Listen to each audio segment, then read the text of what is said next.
පාර්ලිමේන්තුවේදී සෙසු මැති ඇමතිවරුන් දැක්වූ අදහස් රාත්‍රී 9:30 අපගේ ප්‍රධාන ප්‍රවෘත්ති විකාශයෙන් බලාපොරොත්තු වන්න.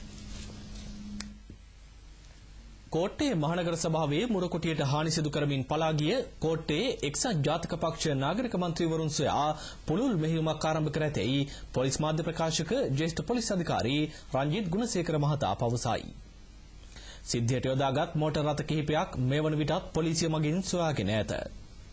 සිරස ආයතනයට පහර දීමේ සිද්ධියට සැකපිට අත්අඩංගුවට පත්ව අපමත නිදහස් වූ මෙම එක්සත් ජාතික පක්ෂ නාගරික මන්ත්‍රීවරුන් මහනගර සභාවට පැමිණ කලහකාරී ලෙස හැසිරී මුරකොටියට පහර දී පලා ගොස් තිබේ.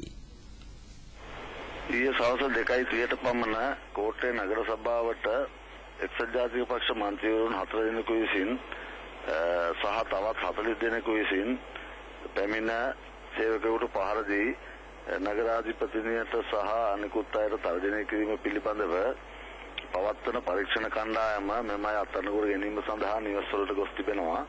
නමුත් අදටත් එම නිවෙස්වල ඔවුන් ඉඳලා නැහැ. ඔවුන් එම ප්‍රදේශවලින් දැනට සැඟවී සිටින බවයි පොලිස් ආරංචි මාර්ග සඳහන් කරන්නේ. පොලිස් කණ්ඩායම් දෙකක් මෙම අය අත්අඩංගුවට ගැනීම සඳහා පරීක්ෂණ පවත්වනවා. මේ අවස්ථාව වනවිටත් ඔවුන් කිසිවෙකු අත්අඩංගුවට ගෙන නැහැ.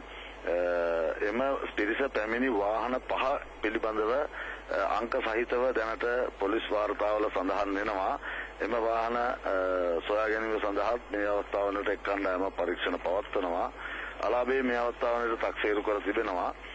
මෙම අය අත්අඩංගුවට ගැනීමට සෑම පියවරක්ම ගන්නා බව වැලිකඩ පොලිස් ස්ථානාධිපති විසින් ප්‍රකාශ කර තිබෙනවා. වැඩිදුර වාර්තාවක් අපි ඔවුන් අත්අඩංගුවට ගැනීමෙන් පසු ඉදිරිපත් කිරීමට බලාපොරොත්තු වෙනවා.